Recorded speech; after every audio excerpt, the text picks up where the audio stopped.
Okay, go right ahead. Okay. Okay, Nick, man, just here, I want to fill you in. I went to court Monday, and I just want to fill you in what's going on. I add on to the situation that I hear with my prior lawyer and what's going on now. Sure. I have a new team of lawyers. Okay, when Justin was getting on the case, he was questioned. You know, and he should never been questioned. I know I told you another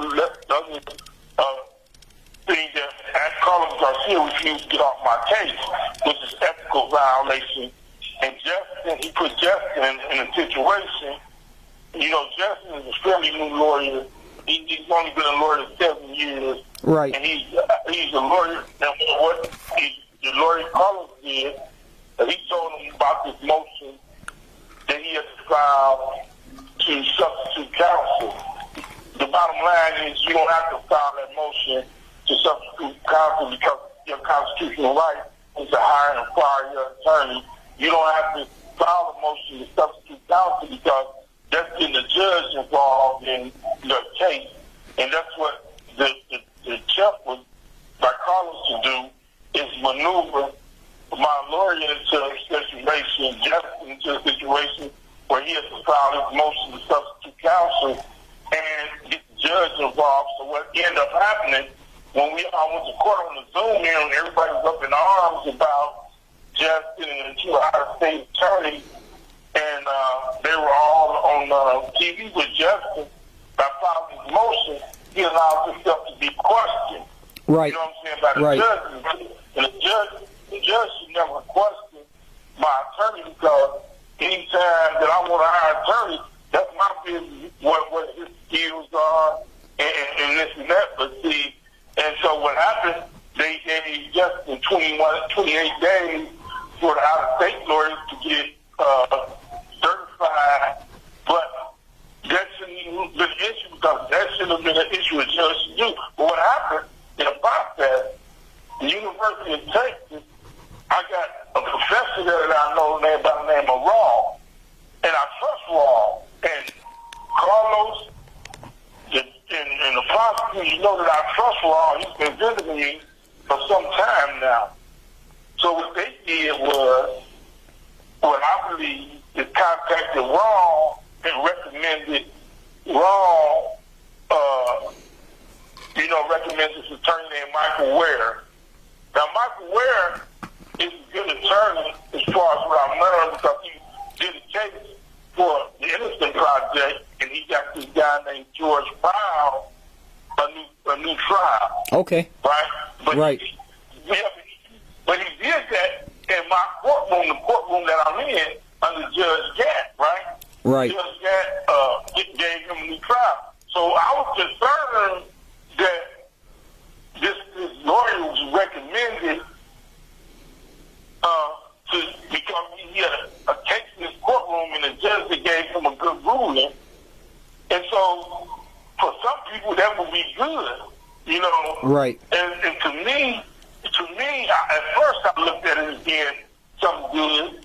Then I started looking at it as being something sinister because Michael Ware, when he was suggested to be on my case, he started running around with the lawyers that I didn't have to do, that I fired, and they started telling me negative things about I don't like him or I might not like him, this and that, bringing negativity into the case. Right. You know what I'm saying? Right. And so my thing was, I would have liked to have a choice in the matter and yes. try to find somebody who wasn't connected to the court. You understand what I'm saying? Right. And so I would like to get a choice of somebody else, you know, and that's all I'm saying. I'm not saying he's not a good lawyer, but sometimes having somebody that's connected to the judge and the court is not a good thing, you know? Right, absolutely. So when I went to court, first they were up in arms, and then they seemed to be more relaxed with this lawyer being on the case.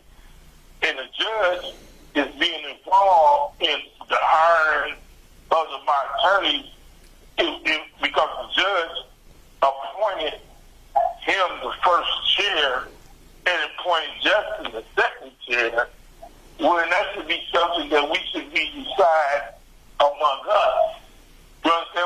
saying? Right. And so that was concerning to me. And the other thing that was concerning was that my other lawyers was in that hearing, and then, they were hollering like they were all friends. Carlos got a way of trying to let a person know what I got you anyway, that I'm not going to do it. Because he's on the thing screaming.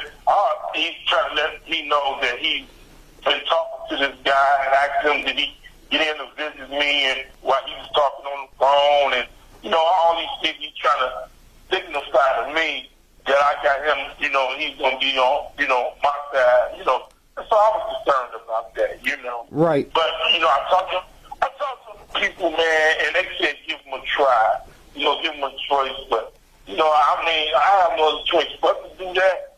But, you would like, if you paying somebody, you would like to have a choice in who that person is, Absolutely. Right. So this legal thing, it goes like that, If a judge gives you a favorable ruling, he expects you to do him a favor back. You understand? Right. That's the same with the prosecutor. That's the same with the prosecutor. If he lets you have a case, he expects you to let him have a case again. And I don't want this to be more of the same because they fail to call witnesses and all the stuff I put up on the website, they fail to do.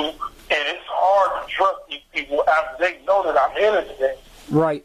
And each lawyer that I had was court appointed, expired, and to not to go public with that. You know what I'm saying? Right. And so that was just concerning to me, And and then I laid on it for like a few weeks. I was tossing and turning. Who can you trust? I'm innocent, and they got a gag order on the case right now. It's the prosecutor asked for a gag order. Now, all this time I'm fighting my life and defending that I never shot this officer, and they know that I didn't. And the prosecutor wants a gag order on the case. Now, the community has a right to know how the police is dealing with the community in any incident that takes place. This is public information. It should be made public earlier. It should be transparent. And so, absolutely. And so what happened, they refused to be transparent about this in all these years. And so this lawyer and the DA, they crafted. And that's the reason why I've been here so long, because they've been working together. And because they want the witnesses to disappear, the people, 7 years, man, listen, man. And now that I got new lawyers, it's going to take a little more time because they got to get familiar with the case, but that's all right. I got as long as it takes to, prove my innocence. And if these attorneys get on the case and they're not trying to show the public like, hey, get a gag order off the case and say, hey, they ruled this officer's death accidental death.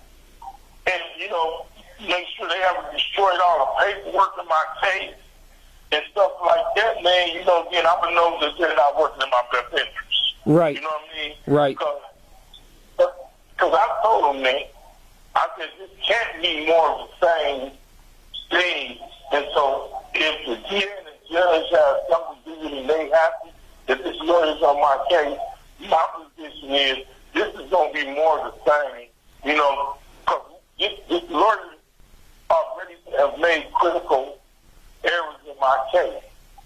And so we have to go back and correct those errors because you never get another chance once you get convicted on a case to claim that this didn't happen.